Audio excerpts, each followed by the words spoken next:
Salam jumpa. Pada video kali ini, kita akan bicara mengenai distraktor atau pengecoh. Nah, distraktor atau pengecoh biasanya kita temukan pada soal-soal pilihan ganda atau multiple choice. Nah, di dalam soal pilihan ganda, biasanya terdapat beberapa alternatif jawaban. Nah, dari beberapa alternatif jawaban tersebut, ada satu jawaban itu yang benar, sedangkan alternatif jawaban yang lain itu salah. Misalnya ada 4 alternatif jawaban ya. Nah, dari 4 alternatif jawaban itu ada satu yang benar dan 3 yang lain itu salah. Nah, ketiga alternatif jawaban yang salah tersebut itu bisa kita katakan sebagai distraktor atau pengecoh. Nah, jawaban-jawaban yang salah tersebut itu digunakan sebagai pengecoh untuk mereka atau untuk siswa yang memiliki kemampuan yang rendah, sehingga siswa yang memiliki kemampuan yang rendah tadi itu diberikan atau memiliki peluang untuk menjawab jawaban yang salah dibandingkan jawaban yang benar. Sedangkan jawaban yang benar itu kemungkinan diberi peluang untuk dijawab oleh siswa dengan kemampuan yang tinggi. Nah, inilah sebenarnya dasar dari Rush model ya. Jadi di dalam Rush model distraktor keberfungsian distraktor itu berfungsi apabila jawaban-jawaban yang menjadi pengecoh tersebut dijawab oleh siswa dengan kemampuan rendah, sedangkan jawaban yang benar diberi peluang untuk dijawab benar oleh siswa dengan kemampuan yang tinggi. Nah, ketika distraktor itu tidak berfungsi, itu berarti bahwa jawaban yang benar itu ternyata bisa juga dikerjakan oleh siswa dengan kemampuan yang rendah. Nah, jadi ketika jawaban yang benar mampu dijawab oleh siswa dengan kemampuan yang rendah, maka bisa dikatakan bahwa distraktornya tidak berfungsi dengan baik. Nah, dalam Rush seperti itu ya. Nah, kita akan melihat apakah distraktor itu berfungsi menggunakan analisis Rush dalam video ini ya. Oke, dalam data ini saya memiliki 10 butir soal pilihan ganda dijawab oleh 80 siswa. Nah, kita akan melihat apakah ke-10 soal ini efek distraktornya berfungsi dengan baik ataukah tidak ya. Nah, kita akan menganalisisnya menggunakan Rush model. Nah, jadi di sini saya sudah memiliki 10 soal seperti ini. Lalu ini adalah jawaban-jawaban yang diberikan oleh para siswa. Nah, ini jawaban-jawaban yang diberikan oleh para siswa. Nah, untuk melihat keberfungsian distraktor, maka data kita harus kita buat seperti ini. Jadi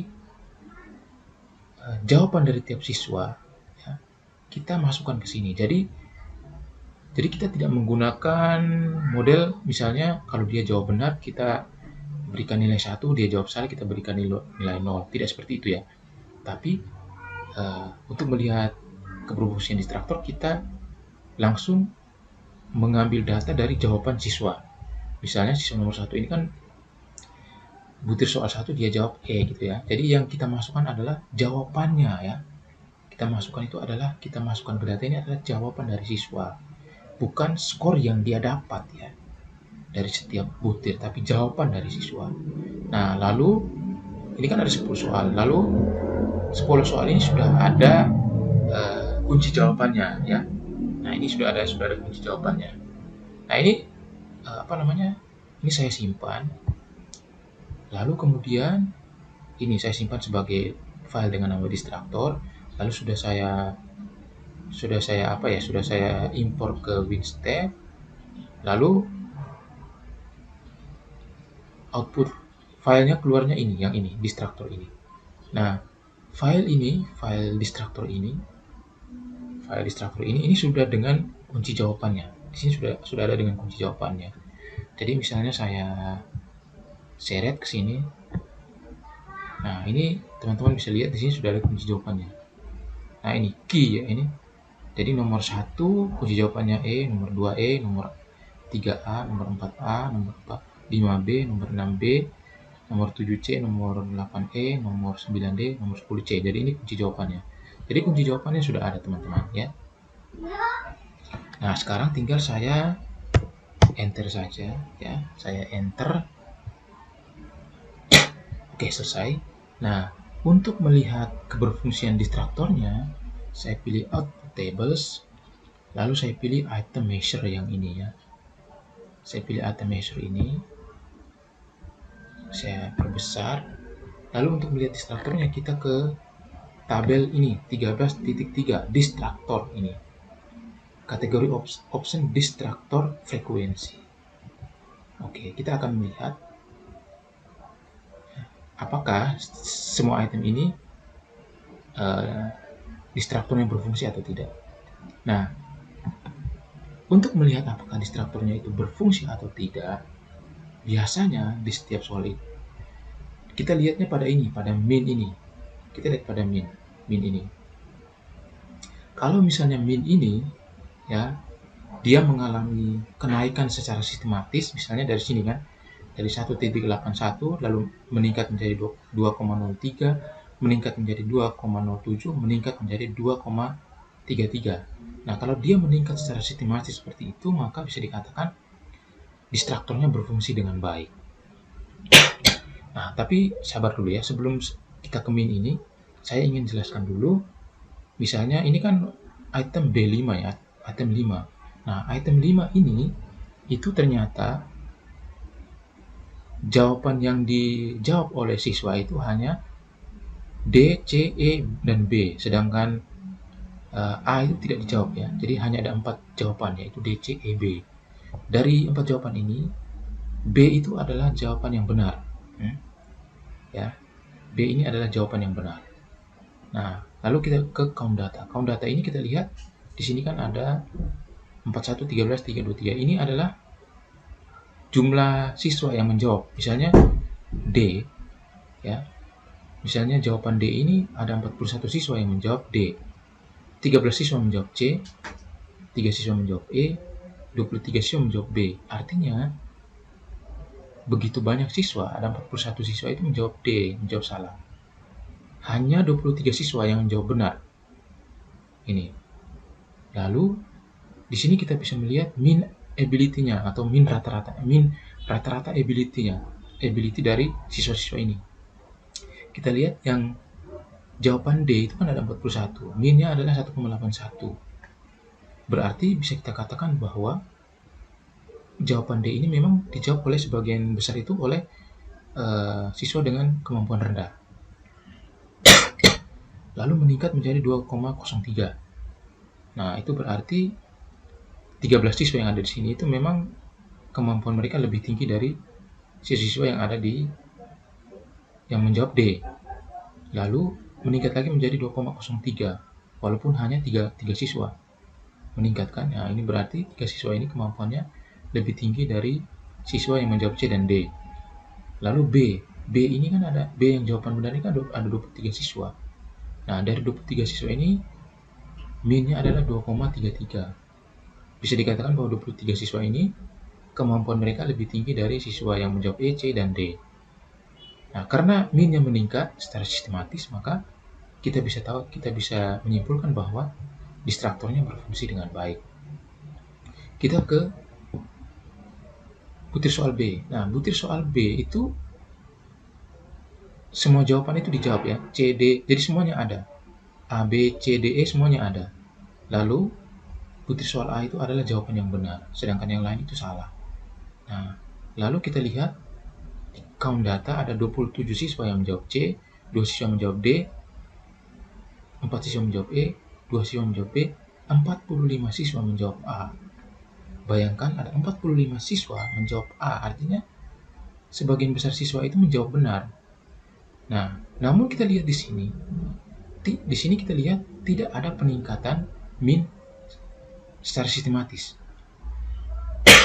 Kita lihat dari 1,24 meningkat menjadi 1,96, meningkat menjadi 2,04, meningkat menjadi 2,52, menurun menjadi 2,44 di jawaban yang benar. Itu berarti teman-teman, dari 45 siswa yang menjawab benar ini, sebagian besar dari siswa yang menjawab benar ini adalah siswa dengan kemampuan yang rendah. Nah, karena kemampuan mereka rendah, maka min ability-nya juga rendah, tidak setinggi dua orang siswa ini yang menjawab salah. Dan kita lihat dua orang siswa ini kan menjawab salah, tapi min ability mereka adalah 2,52.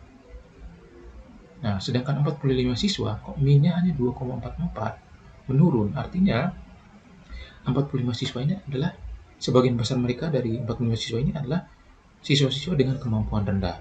Nah, kita tahu bahwa siswa-siswa dengan kemampuan rendah kok bisa menjawab butir soal yang benar, jawaban yang benar. Nah, ini bisa kita simpulkan bahwa soal nomor 3 ini adalah soal yang distraktornya tidak berfungsi dengan baik. Nah, untuk melihat soal nomor 3 ini, kita bisa ke sini, ke soalnya, kita lihat soal nomor 3 itu adalah ini. Dalam melaksanakan tugas, seorang pekerja harus dengan mantap, tegas, dan tidak ada keraguan-keraguan sehingga dapat berjalan lancar. Hal ini sesuai dengan prinsip manajemen apa? Nah, ini kan jawabannya adalah disiplin. Lalu jawaban B kekuasaan, C kesatuan arah, D pembagian kerja, E kesatuan perintah.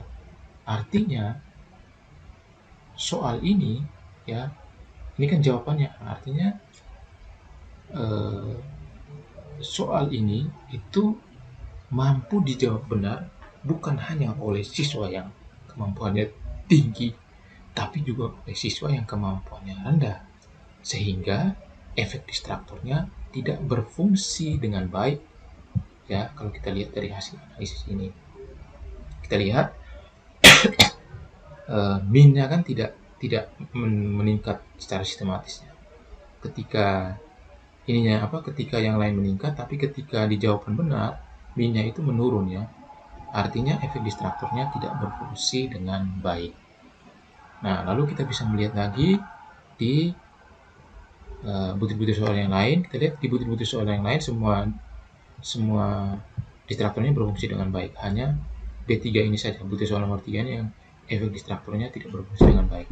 Nah, kalau efek distraktornya tidak berfungsi dengan baik, biasanya akan diberi tanda ini, tanda bintang ya. Kalau ada tanda bintangnya ini berarti efek distraktornya tidak berfungsi dengan baik. Oke, jadi saya kira hanya demikian saja video yang bisa saya sampaikan pada hari ini. Semoga video ini bermanfaat. Kita berjumpa lagi pada video saya selanjutnya. Terima kasih.